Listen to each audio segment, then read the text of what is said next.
The Committee on Education and the Workforce will come to order. A quorum being present, the committee meets today to consider several bills: H.R. 5529, H.R. 5528, H.R. 5530, H.R. 3179, and H.R. 3178. Given time constraints, I ask that members insert any written statements into the record. I'll hold the record open until the end of the day in order to accommodate those members who may not have prepared written statements. I'll now recognize myself for an opening statement for today's committee consideration of these bills. Well, good morning. Today the committee will consider a number of bipartisan bills. Each bill has a different focus, but all share a common goal: strengthening America's higher education system. Our country's higher education system offers students from all walks of life opportunities to acquire the knowledge and skills they need to achieve a lifetime of success. It has helped countless individuals pursue rewarding careers, accomplish personal goals, and earn a living to provide for their families. Unfortunately, too many Americans are struggling to realize the dream of a higher education or believe the dream of a college degree could never become a reality for them. That's because, as I have noted before, our current system is too costly, too bureaucratic, and outdated. Since 2005, average tuition and fees have increased by 40% at four-year public institutions and by more than 25% at four-year private nonprofit institutions. Meanwhile, a dizzying maze of student aid programs discourages students from pursuing a degree, and complex federal rules impede innovation and prevent state and institutional leaders from deciding what's best for their students.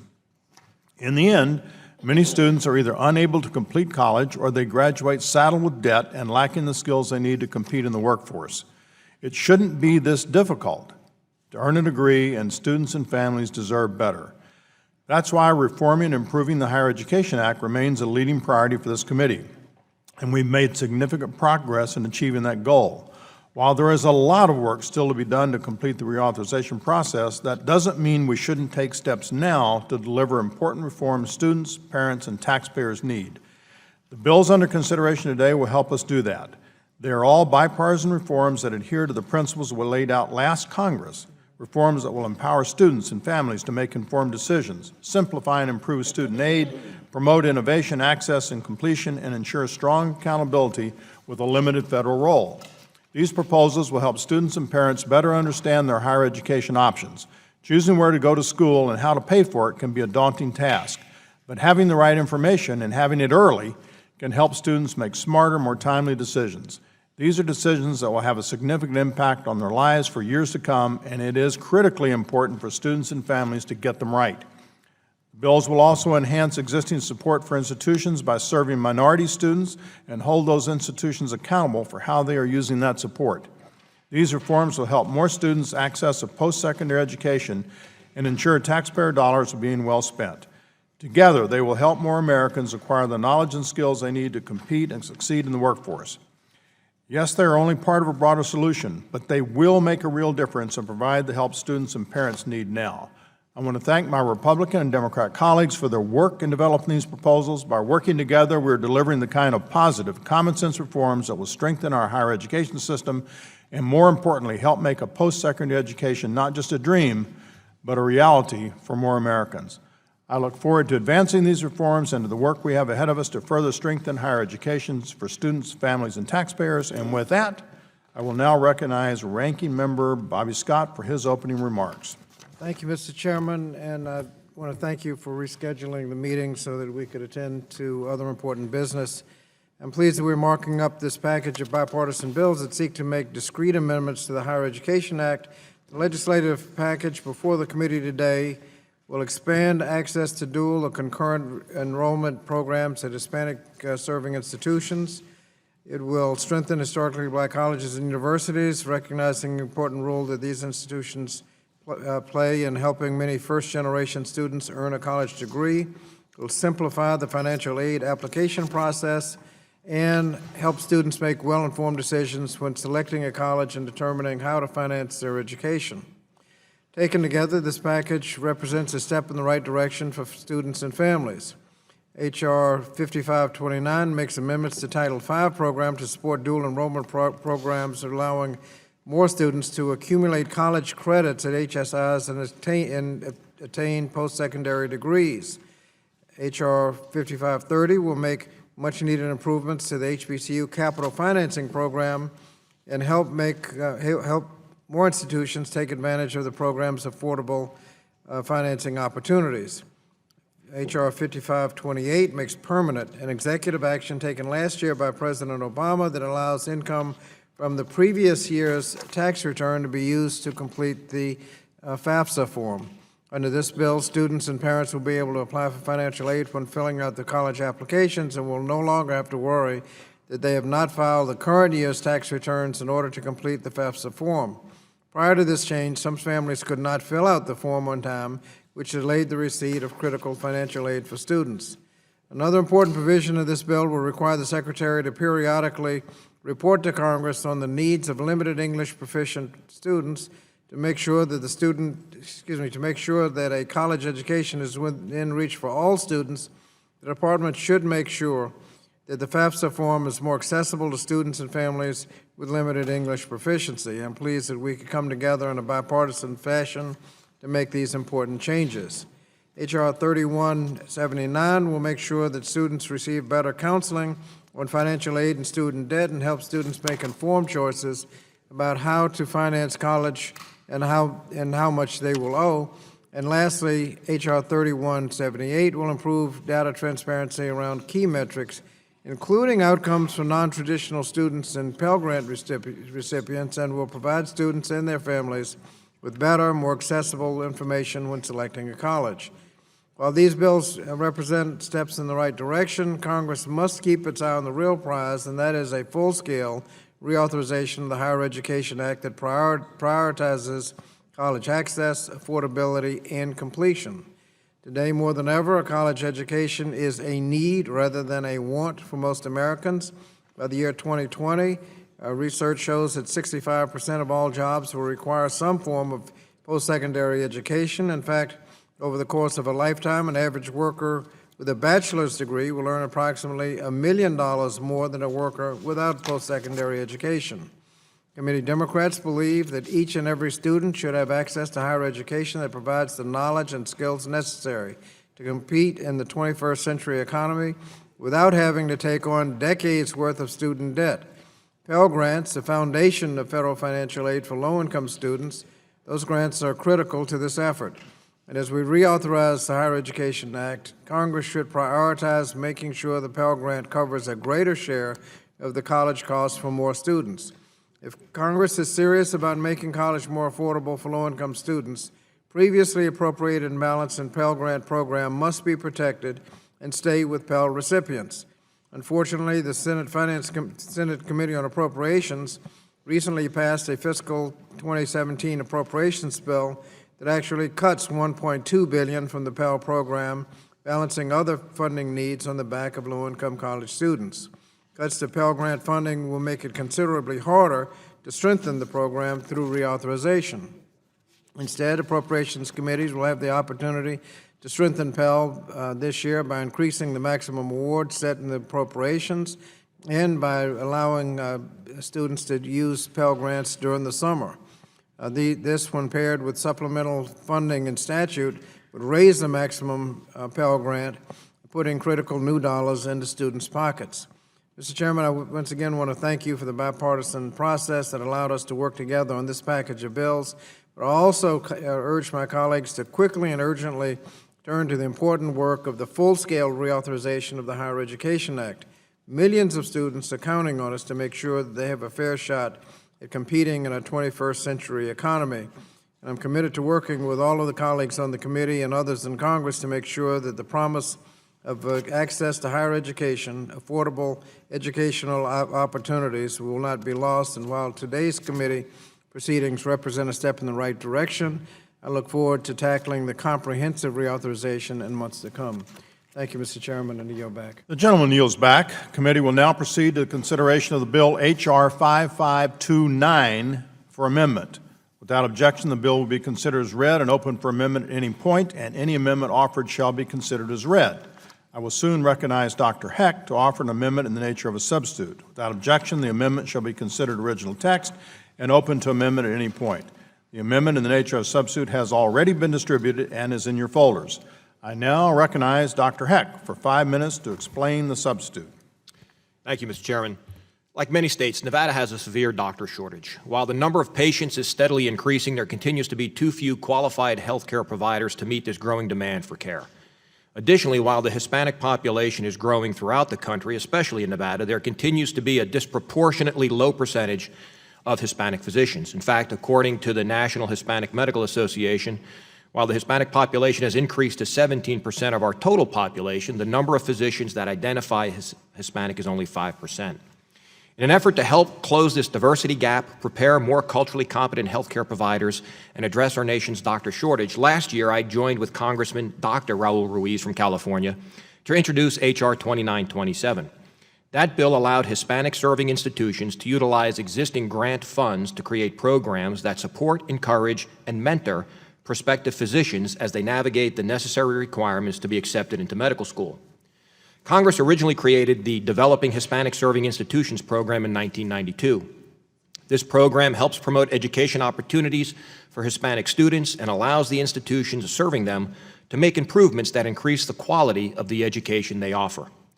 Today, there are more than 400 HSIs across the country, and many other institutions are on the verge of becoming HSIs. In my state, the College of Southern Nevada, University of Nevada, Las Vegas, and Nevada State College are among many other schools that either are or are on the verge of becoming an HSI. Additionally, the number of young Hispanic undergraduates enrolled full-time at a 2- or 4-year college has more than tripled in the past 23 years. It is clear Hispanic students have greater access to education opportunities than they did before the Developing HSIs program was created. Still, as I mentioned before, the Hispanic population remains underrepresented in various parts of the workforce, particularly in healthcare. After meeting with local healthcare and education leaders in Nevada and working with the chairman and other members of the committee to address this issue, I'm happy to offer H.R. 5529, the Assessing Higher Education Opportunities Act, along with Congressman Hinojosa and Dr. Ruiz. H.R. 5529 expands on the bipartisan work of H.R. 2927 by allowing HSIs to use funds to support students preparing for all healthcare-related doctoral programs. Additionally, I want to thank Congressman Hinojosa for joining with me and Dr. Ruiz on this bill and adding an important provision that allows HSIs to work with local school districts to start or enhance dual enrollment opportunities and early college programs at high schools. These programs not only help students get into college, but they also enable students to earn college credits earlier in their academic career. As a strong supporter of dual enrollment programs, I want to thank Congressman Hinojosa for strengthening the bill with this important provision. The substitute amendment makes minor technical changes to the underlying bill, and I urge my colleagues to support the amendment and yield back the balance of my time. Gentleman yields back. I understand Mr. Grijalva is seeking time. You're recognized, sir, for 5 minutes. Thank you. Thank you, Mr. Chairman. Thank you and the ranking member for this bipartisan set of legislation that we're dealing with today. In support of H.R. 5529, 60% of Latino undergraduates are part of HSI, Hispanic Serving Institutions across this country, many of them being first generations students who are earning their college degree. Title V of the Higher Education Act supports critical resources to HSIs that positively are impacting the ability of these institutions, as Dr. Heck mentioned, rising enrollment and rising graduation rates across our communities throughout this country. I want to fully support the two provisions in H.R. 5529 that allows Title V funds to be used to expand access to dual and concurrent enrollments, programs offered through HSIs and partners with local school district. I think that is a huge step and a step that is going to increase enrollment overall in our college system. Also, extending support to medical school education in an effort to address a shortage and underrepresentation of Latinas in medical education and to become physicians is an important step. It is a good piece of legislation. I urge my colleagues to support it, and I yield back. Gentleman yields back. There are other members seeking to address this 5529. Mr. Scott. Thank you, Mr. Chairman. I want to thank the gentleman from Nevada for sponsoring the bill, from Mr. Grijalva and Dr. Luis, and especially the ranking member of the Higher Education Workforce Training Subcommittee, Mr. Hinojosa, for their work on this bill. And I support the bill and urge colleagues to vote yes, but before I yield back, I'd like to say a word about the good work that the gentleman from Texas has done on this bill and other bills. Mr. Hinojosa was elected to Congress in 1996, has been a huge champion for expanding access to and affordability of higher education, and has secured many victories for underserved communities in his 2 decades in Congress. In the 1998 reauthorization of the Higher Education Act, for example, the congressman advocated for the establishment of a fund dedicated to Hispanic serving institutions. And although I'm sure it wasn't easy, most of the negotiations during the reauthorization process never are. His vision to level the playing field for HSIs led to the creation of Title V in the HEA. Since then, funding for HSIs has grown significantly, and while the program has significantly grown since its early days, in recent years, the funding levels for HSI-specific programs have actually decreased. Mr. Hinojosa is not going to retire silently. He knows that the current funding levels are not enough to support the successful growing number of Latino students and institutions. Just in March of this year, he organized a letter with more than 50 members of Congress, signing a letter to the Committee on Appropriations urging them to increase federal support for HSIs. He knows that Congress can and should do more. By expanding the allowable uses of HSI grants to support dual enrollment, in early college high schools, we're giving more students the opportunity to get access to higher education in innovative ways, reflecting today's college student is not the traditional student in the past. Students who can leave high school with 2 years of higher education or even a recognized credential under their belt are well on their way to succeeding either in college or career. So I want to urge members to support the bill, and again, thank the gentleman from Texas for his important work and his tireless work over the last 20 years. And the gentleman yields back. I thank him for his kind words regarding our friend Rayburn Hinojosa. I understand Ms. Bonamici would like to be recognized. You're recognized. Thank you, Chairman Klein. I also want to thank Congressman Heck and Congressman Hinojosa for offering the Accessing Higher Education Opportunity Act. The dual enrollment and concurrent enrollment and early college programs really show a lot of promise. Providing students in high school with the opportunity to enroll in college-level classes often contributes to success in higher education, and it certainly makes sense to expand the use of grants that support Hispanic-serving institutions to promote dual enrollment programs.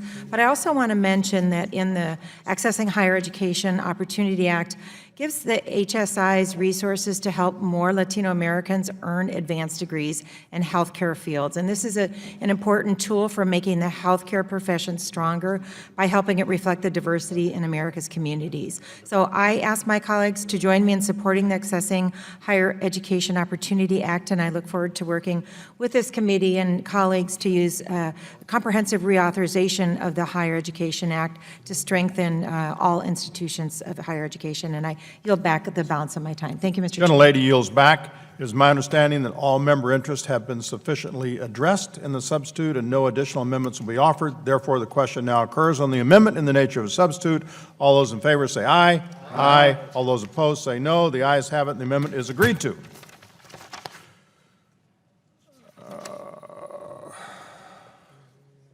Dr. Rowe is there. Dr. Rose, if there are no other members wishing to speak, I will now entertain a motion to report the bill and recognize Dr. Rowe.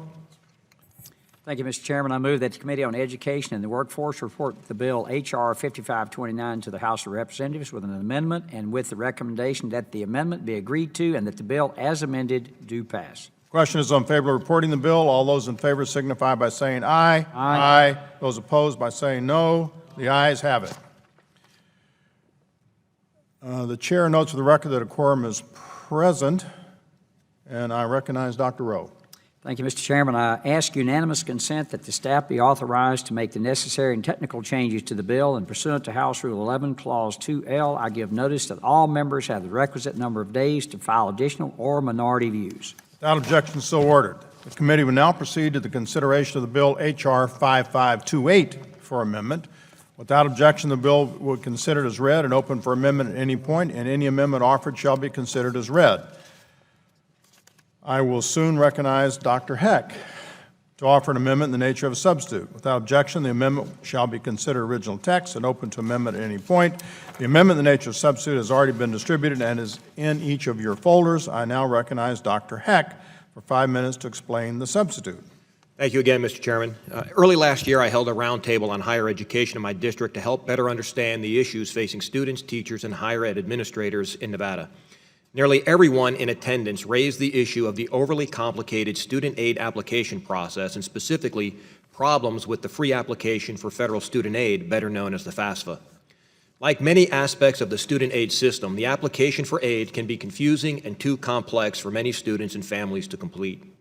The FAFSA includes 108 questions requesting information on everything from the net worth of investments to complicated tax information.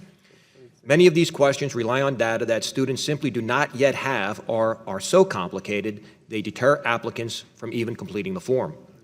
As the chairman noted earlier, it's critically important that students have the information they need to make timely, informed decisions about higher education.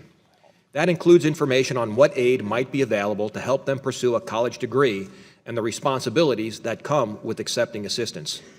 If the current process deters them from even completing the application for aid, how can students possibly get the help they need? That is why, based on the recommendation of higher education leaders in my state, I began working with some of my colleagues on the committee to reform the FAFSA and improve the student aid application process. The Simplifying the Application for Student Aid Act, which I'm proud to sponsor with Dr. Rowe and Representatives Polis and Pocan, is the fruit of that labor and does exactly what the title suggests. It will streamline and improve the application process through a number of common sense measures, all of which will help students and parents access the financial aid information they need in a timely manner to better understand the higher education payment options. First, it will allow students to use income data from 2 years prior to the date of application. Traditionally, the FAFSA has relied on income tax data from the previous year, but that data is not readily available when students should begin filling out their applications. While the Department of Education currently has the authority to allow students to use prior year data, the department only recently began taking advantage of this authority, and only after the introduction of the original legislation on this issue. This bill will ensure students are able to use prior year data in the future. This will allow them to complete the FAFSA earlier and receive information about their aid options sooner. It will also provide aid administrators more time to verify the income of applicants, both strengthening the integrity of the federal student aid system and enabling administrators to provide students with accurate aid information as soon as possible. Additionally, the legislation will require the Department of Education to allow more applicants to easily import their available income data through the IRS, helping them automatically populate answers to many FAFSA questions with information from their tax returns, making it easier on students and parents to accurately complete the form. The bill will also require the FAFSA to be available on a mobile application and require the online and paper versions to be consumer tested. Both of these measures will make the application process easier and more user-friendly. By improving the application for student aid, we can help more students make smart decisions about college and realize that a college degree is within reach. The substitute amendment I am offering makes a small technical change to the bill to ensure consistency with underlying law. I urge my colleagues to support the amendment as well as the underlying legislation and yield back the balance of my time. Gentleman yields back. I understand Mr. Pocan is seeking recognition. You recognize, sir. Yeah, well, thank you, Mr. Chairman, and also thank you to Ranking Member Scott, as well as Mr. Hack and Rowe and Polis for introducing this. I hope we can get committee support today. You know, this is an issue that the University of Wisconsin-Madison, which is a world-class institution, the financial aid office brought up to me as well when we were talking about it previously in the last couple of years. Last year, Representative Lloyd Doggett and I had a letter that went to the White House asking them to take action. The President did do an executive order, but this legislation not only will make that executive order permanent by placing it into law, but also it will address things like having a mobile app and other provisions that are going to make this much easier so that when someone is applying to go to a college, by applying for financial aid at the exact same time, they're going to have more information to make that final decision rather than having the current process, which doesn't give you a full picture of what your financial aid might be when you're accepted to a university. So this is a really great provision. Again, I want to thank Mr. Heck and Mr. Rowe and Mr. Polis for their work on this, and glad to be a part of it, and I hope that the committee can find it to support this legislation and have it move forward to the floor. Thank you. Yield back. Gentleman yields back. Mr. Takano, you're recognized for 5 minutes. Thank you, Chairman Klein and Ranking Member Scott, and all the other members of the committee who worked on the legislation under consideration. Each of the proposals we are discussing today will serve students and support the higher education system, so I congratulate members and their staffs on their hard work. I strongly support H.R. 5528, the Simplifying the Application for Student Aid Act, which will improve the process for applying for financial aid. As a former teacher, I recognize the challenges high school students face in determining whether their financial aid package would support them going to their top choice school. In some cases, students would have to commit to a school without knowing the level of financial aid they would receive. Codifying a policy instituted by President Obama that allows students to use prior year tax data as the basis for financial aid awards is a great solution to help students and families make an informed decision. I'm also pleased to support the provisions in this bill that direct the Department of Education to develop a mobile app for the FAFSA. This will allow the millions of Americans who do not have broadband access but do have internet connectivity on their phones to access an electronic version of the application. In addition, I hope the requirement for the Secretary of Education to study the needs of students with limited English proficiency will lead to meaningful changes that will help these students access the FAFSA. I would also like to take this time to articulate my support for the other pieces of this legislative package, which will help, one, help the financial literacy gap among students, two, provide more data transparency for students to assess institutions of higher learning, three, offer greater support to HBCUs, and four, expand access to dual or concurrent enrollment programs to students attending Hispanic serving institutions. Despite these positive steps toward making a higher quality higher education more affordable for students, this committee and this Congress still have a long way to go. We must protect and expand programs such as Pell, TRIO, and others that are intended to help the most at-risk students. We must revisit the mechanisms used by the Department of Education and other agencies to hold schools accountable for adequately serving students. And we must reauthorize the Higher Education Act. More than ever before, the current generation of students is graduating high school with the understanding that higher education is a near requirement for finding a rewarding and financially stable career. That mounting pressure on students translates into increased pressure on Congress to lower the barriers that stand between students and a quality higher education experience. In the future, I hope we do more to meet that challenge. Thank you, Mr. Chairman. I yield back. Gentleman yields back. Mr. Scott. Thank you, Mr. Chairman. For the reasons that have already been cited, I support the bill, but I just wanted to point out that all of the experts who've communicated to us barriers to higher education, just about all of them cite the complexity of the FAFSA form and also say that a huge number of students don't attend college because they can't get through that form. And the simplification, I think, will go a long way in removing some of those barriers, and I thank the gentlemen who have sponsored the bill for bringing it to us. Gentleman yields back. I have a couple of college degrees, and I certainly don't want to try to wade through that thing myself. It's my understanding that all member interests they have not been addressed. Ms. Bonamici, you're recognized. Thank you, Chairman Klein and Ranking Member Scott, and all of the members who put this bill together to simplify the FAFSA. When we were talking to our constituents, this is something that came up frequently, and certainly supported the President's action to permit families to complete the FAFSA using the prior tax information, and I'm glad we're codifying that in this legislation. It's going to be helpful for students to actually know how much financial aid they were getting, have a better sense before they decide where to attend college. That makes perfect sense. But I also want to talk about how working with other agencies is going to help. And I'll give you an example. Right now, I'm getting ready to introduce legislation that I'll be talking with you about that will streamline the process for enrolling struggling student loan borrowers in income-driven repayment plans. Right now, about 70% of the direct loan borrowers in default would qualify for and benefit from lower payments under income-driven repayment plan, but have difficulty accessing those plans. The process can be confusing, just as the FAFSA has been. This legislation will automate the process for at-risk borrowers who are in need of that assistance to requalify. Currently, they have to do that manually, and more than half fail to do so by the deadline.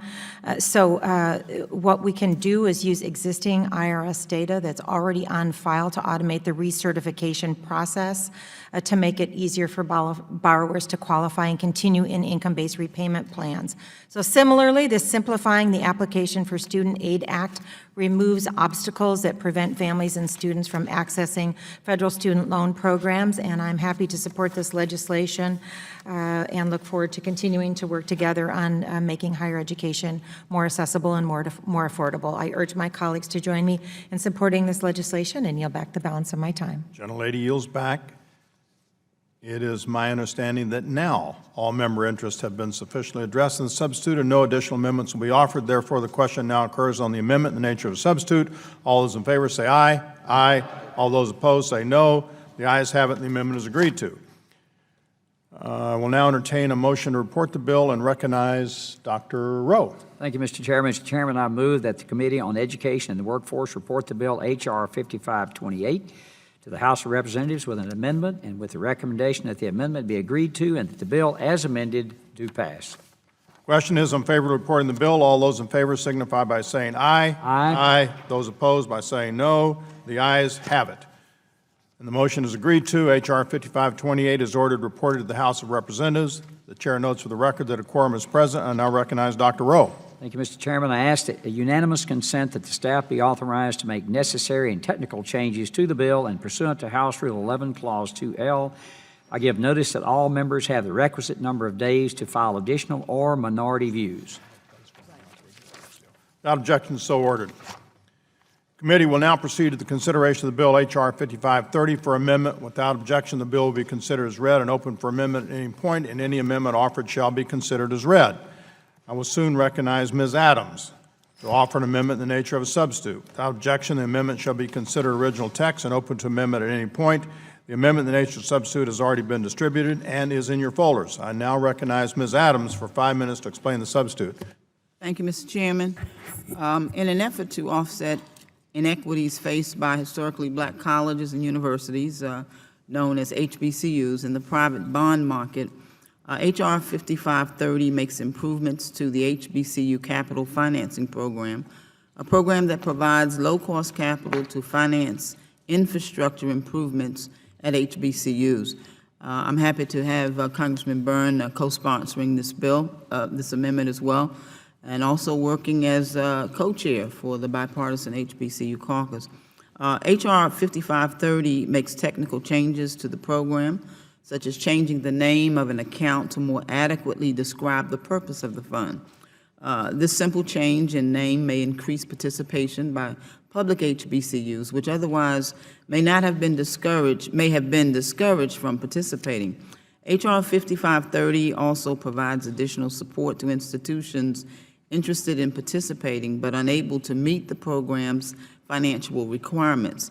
This bill allows the Department of Education to offer financial counseling to interested HBCUs, in addition to the technical assistance already provided by the agency through the program. The HBCU Capital Financing Program provides integral investments to HBCUs, allowing them to provide students with enhanced learning and living environments, rebuild and restore historic buildings, and provide jobs in communities.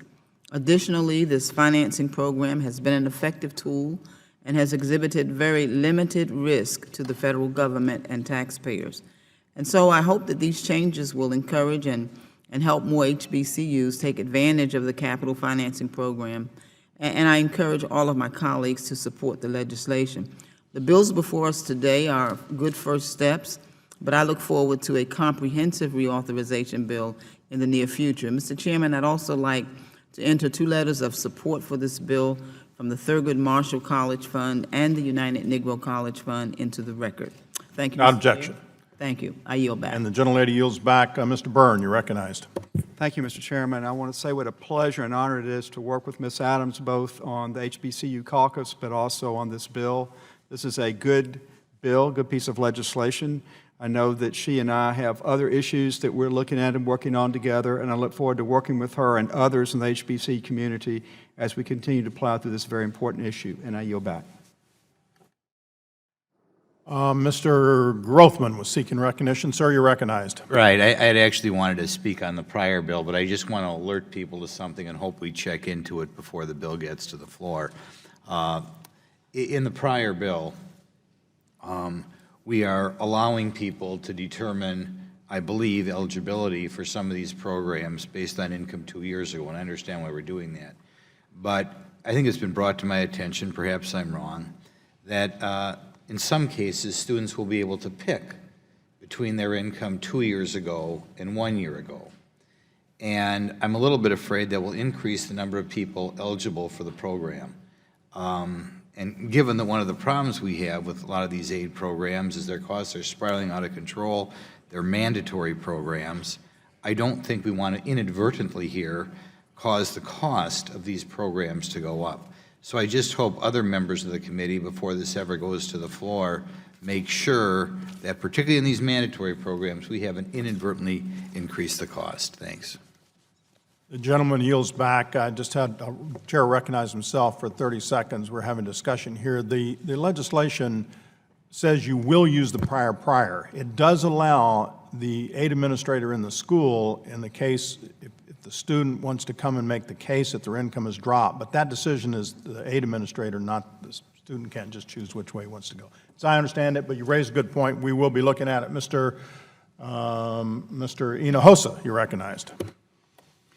Thank you, Chairman Klein and Ranking Member Scott.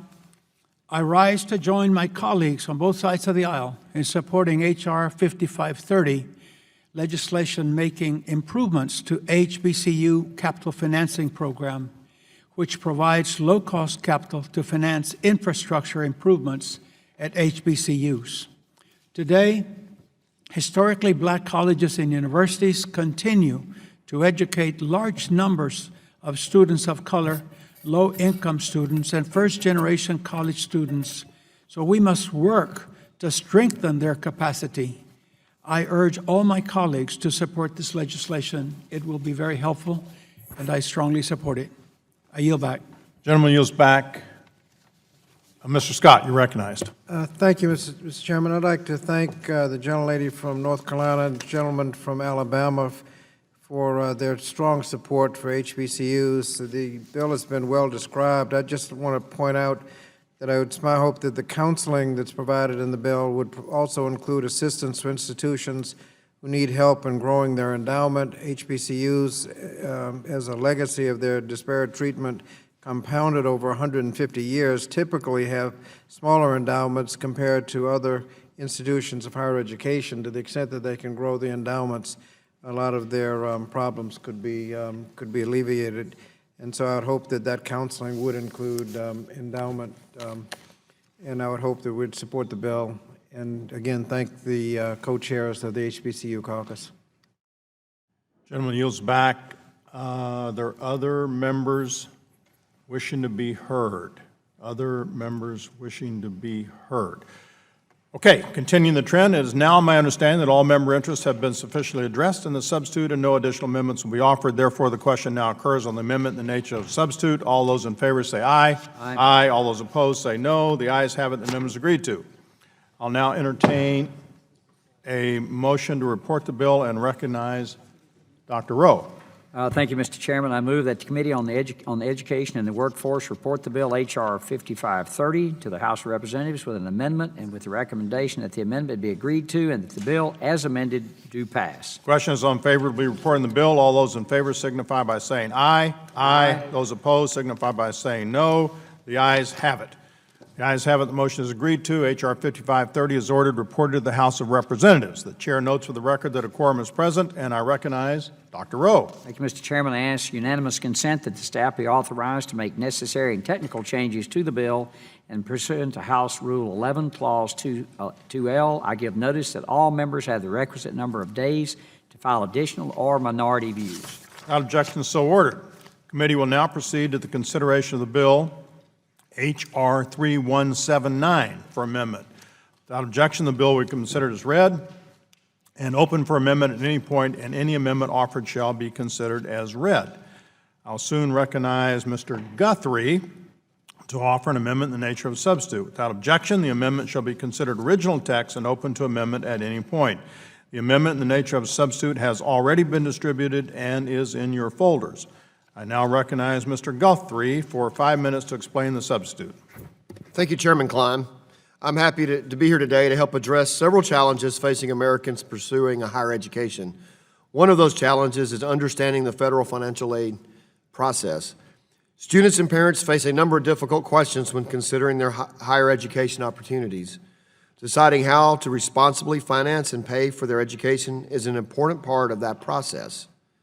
Unfortunately, the policies in place to promote the financial literacy of aid recipients are seriously lacking. In fact, in a survey of current students and recent graduates who are carrying a high level of student loan debt, more than 40% couldn't remember ever receiving financial counseling, even though it was required before receiving their first loan. The current system is ineffective in failing to help students make the best financial decisions for their future. Without the information and assistance they need, applicants can make a choice about financial aid that will have detrimental consequences not only in the near term, but for years to come. That's why I worked with Representatives Allen and Bonamici to introduce H.R. 3179, the Empowering Students Through Enhanced Financial Counseling Act.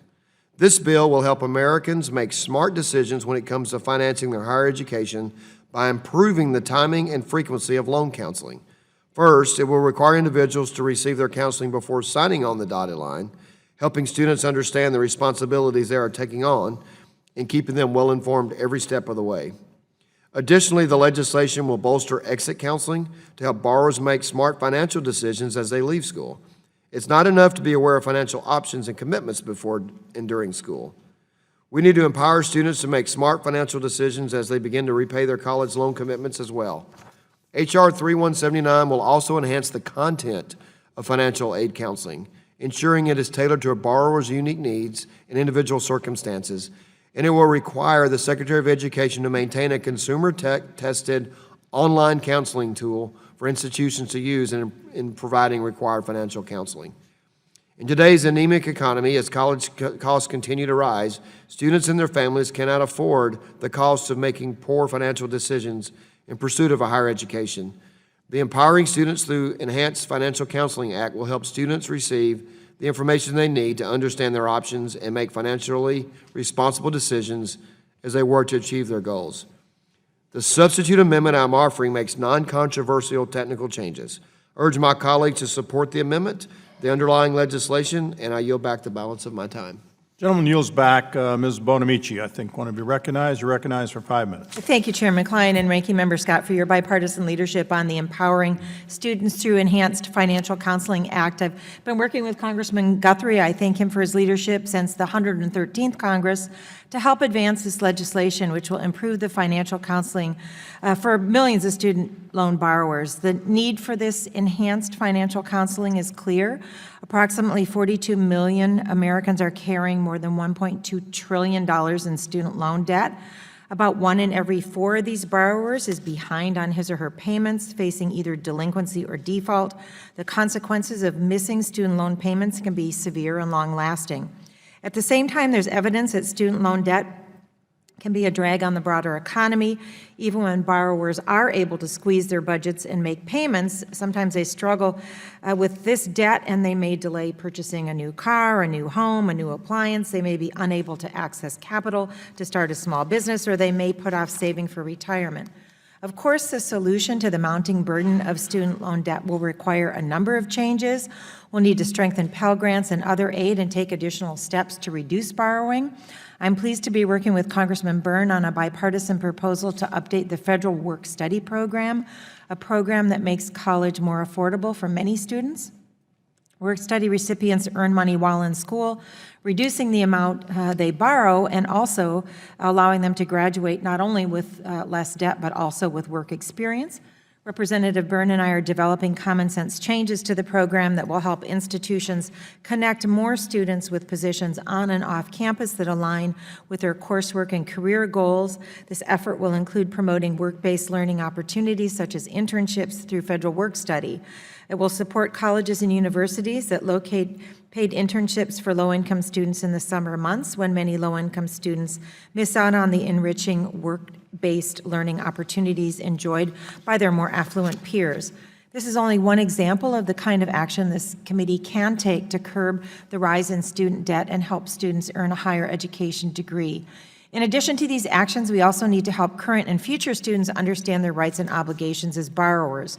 We need to give them the tools to forecast their obligations in the years after college so they can make informed decisions now for the future. And one of the frustrations I hear from current and former students that they didn't understand the jumble of terms and products and certainly don't understand all the repayment options. And that's why I'm especially pleased that HR 3179 goes beyond entrance counseling for new borrowers and requires annual counseling for all borrowers.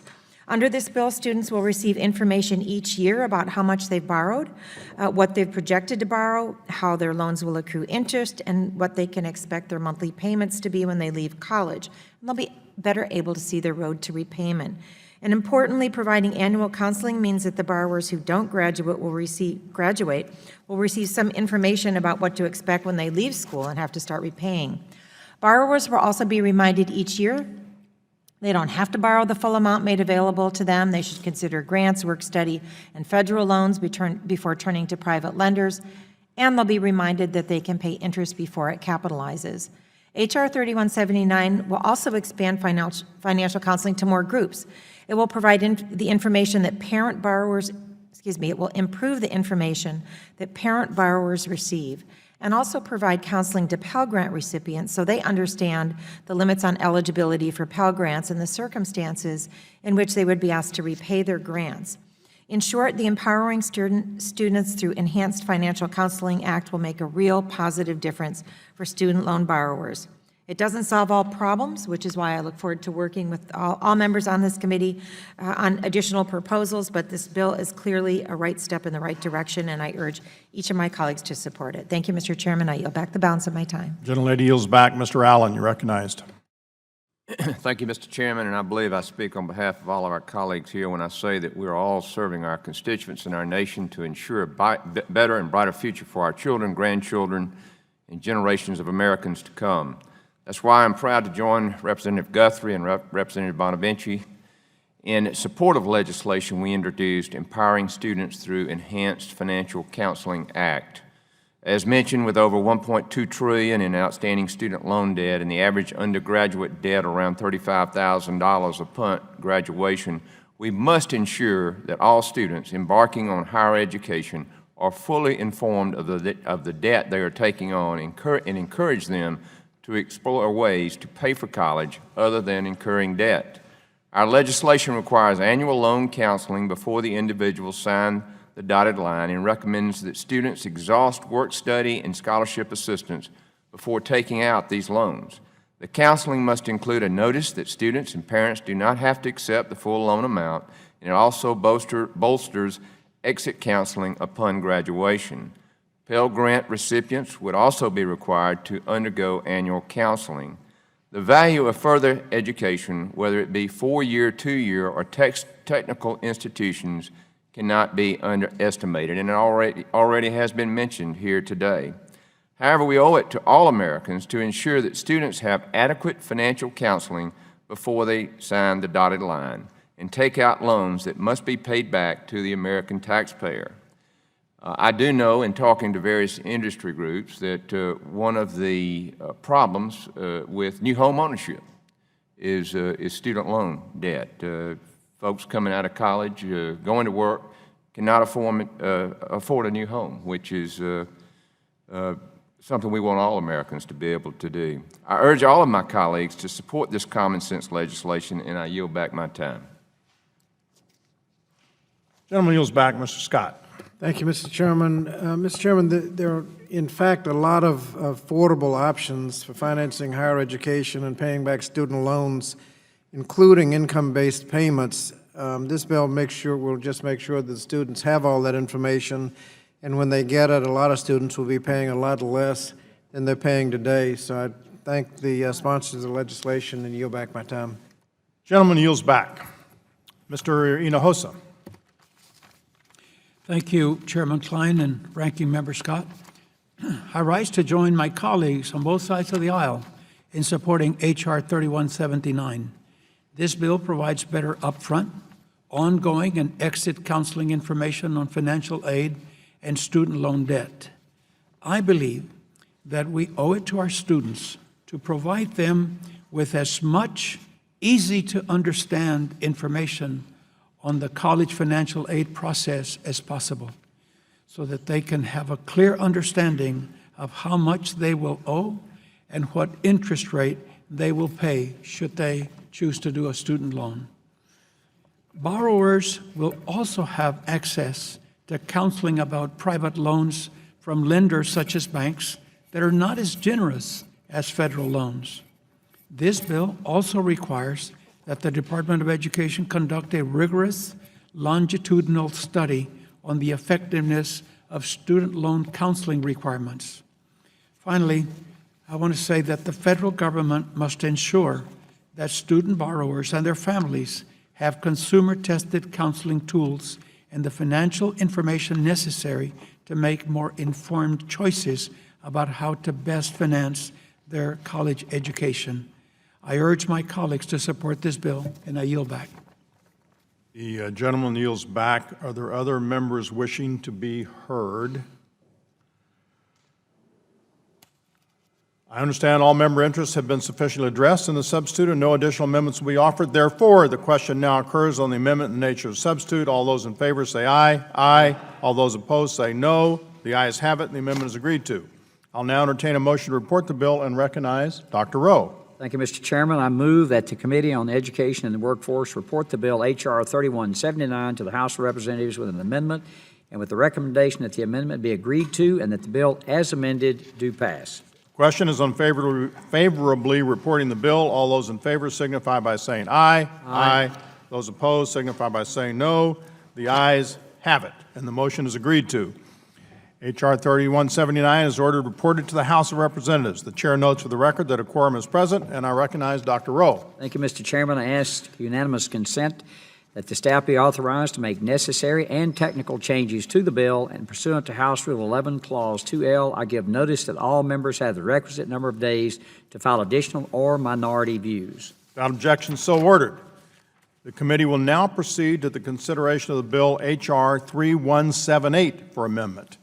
Without objection, the bill will be considered as read and open for amendment at any point, and any amendment offered shall be considered as read. I will soon recognize Dr. Fox to offer an amendment in the nature of a substitute. Without objection, the amendment shall be considered original text and open to amendment at any point. The amendment in the nature of a substitute has already been distributed and is in each of your folders.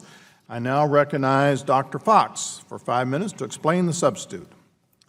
Thank you, Chairman Klein. Each year, families across the country face difficult decisions about where they can afford to send their children to college and what institution is the best fit for them.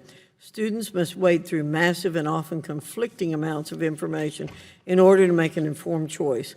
While the federal government has long provided students with financial assistance to pursue a post-secondary education, for many, the college selection and financial aid process is complicated, burdensome, and confusing. Taking time to fully understand the available data can be an aggravating task that may get put off and ultimately ignored, often with disastrous consequences. In 2008, Congress attempted to make information about colleges and universities more transparent with the reauthorization of the Higher Education Act.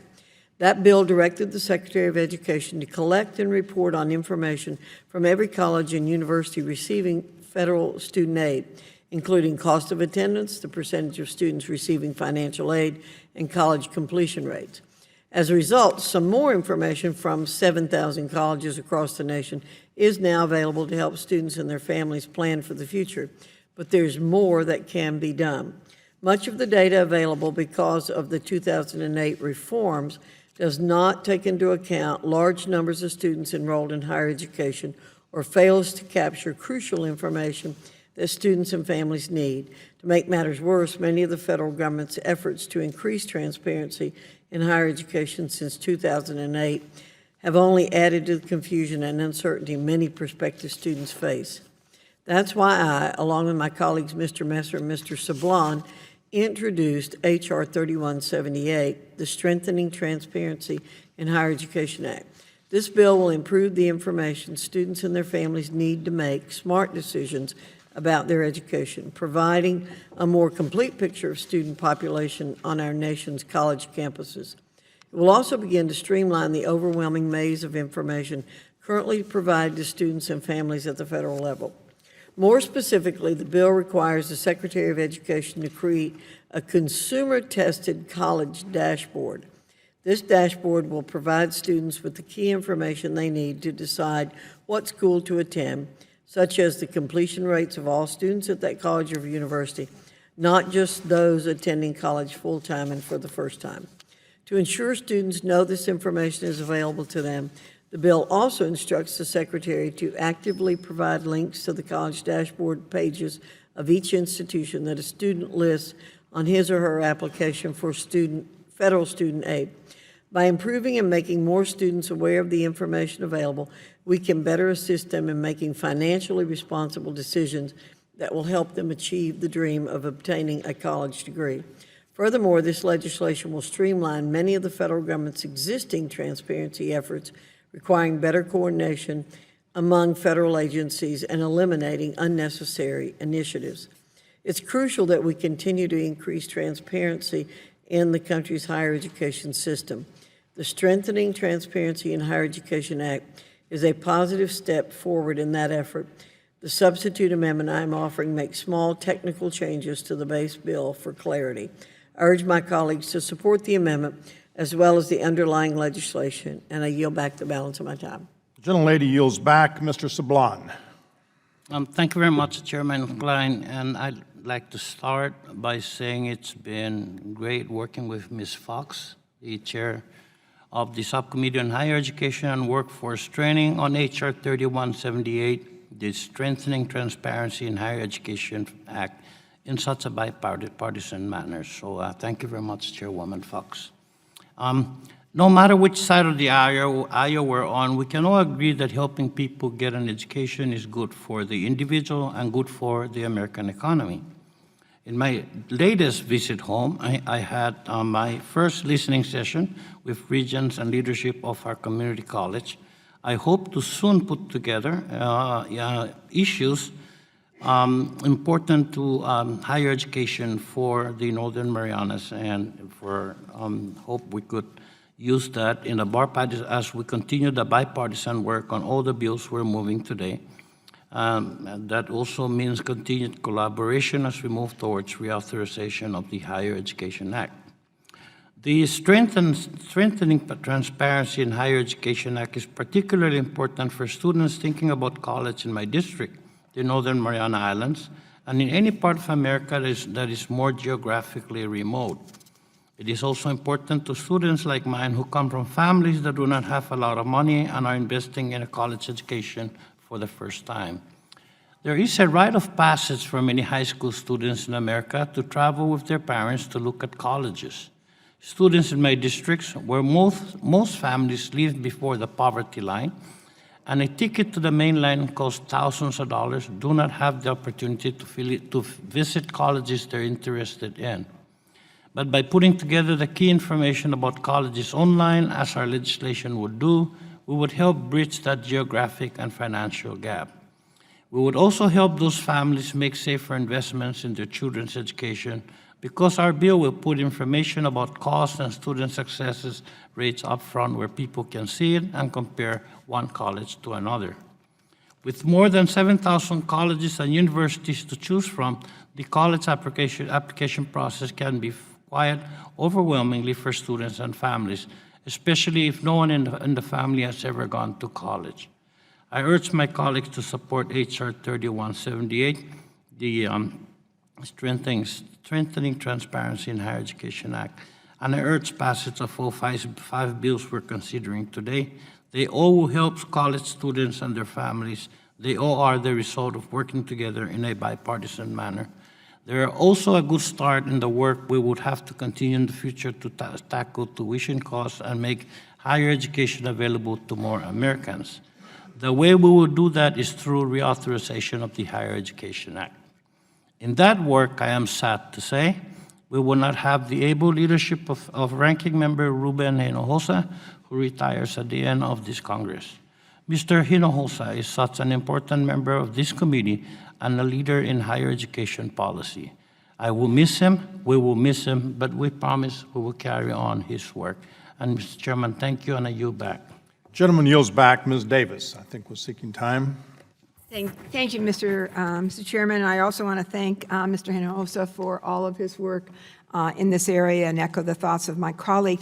Just very briefly, I think that we are having sort of an early look at how we begin to move towards reauthorization of the Higher Education Act, and I applaud this bill. I want to thank the chairwoman for bringing it forward. I'm proud to be a co-sponsor.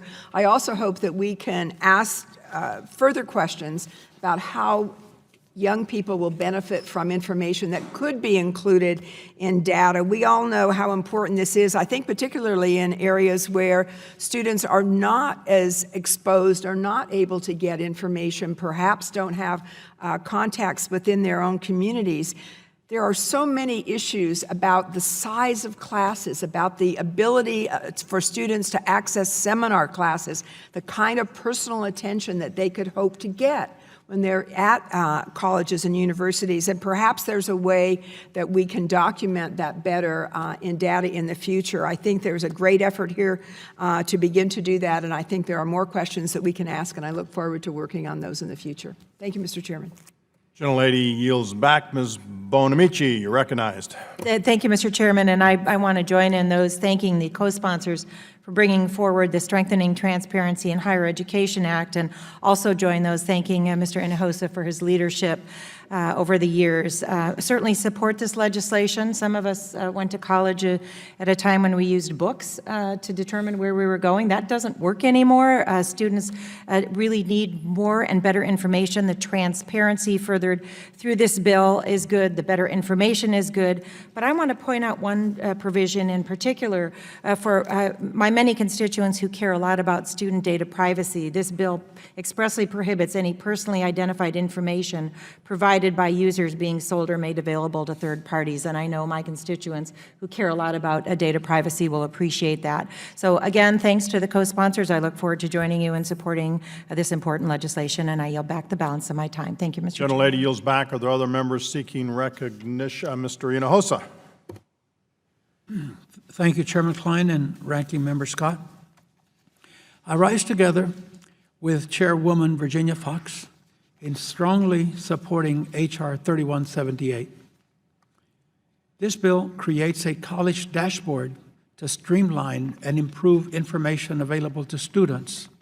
This information consists of enrollment data, graduation rates, college costs, financial aid at each institution, and the institution's reliance on adjunct faculty and other disaggregated data. The college dashboard will also strengthen transparency by allowing students and families to easily compare information between higher education institutions. Finally, as an original co-sponsor of H.R. 4533, entitled the Net Price Calculator Improvement Act, I am glad to see many of the provisions of H.R. 4533 in this legislation. As this committee moves under the direction of Chairman Klein to reauthorize Higher Education Act, we must ensure that college education for all is affordable and accessible. With that, I urge my colleagues to support this legislation, and I yield back. The gentleman yields back. It appears that all member interests have been sufficiently addressed in the substitute and no additional amendments will be offered. Therefore, the question now occurs on the amendment in the nature of a substitute. All those in favor say aye. Aye. All those opposed say no. The ayes have it. The amendment is agreed to. I will now entertain a motion to report the bill and recognize Dr. Rowe. Thank you, Mr. Chairman. I move that the Committee on Education and the Workforce report the bill H.R. 3178 to the House of Representatives with an amendment and with the recommendation that the amendment be agreed to and that the bill as amended do pass. The question is on favorably reporting the bill. All those in favor signify by saying aye. Aye. Those opposed signify by saying no. The ayes appear to have it. The ayes have it. The motion is agreed to. H.R. 3178 is reported to the House of Representatives. The chair notes for the record that a quorum is present, and I recognize Dr. Rowe. Thank you, Mr. Chairman. I ask unanimous consent that the staff be authorized to make the necessary and technical changes to the bill, and pursuant to House Rule 11, Clause 2L, I give notice that all members have the requisite number of days to file additional or minority views. Without objection, so ordered. I want to thank the staffs on both sides of the aisle for working together in such a cooperative way. We have moved through these bills at the speed of heat. It's a good example. I would commend to all of you. I also want to thank the folks from Ledge Council who've been sitting here patiently at the table and for their work in putting these things together. There being no further business, the committee stands adjourned. Amen, brother.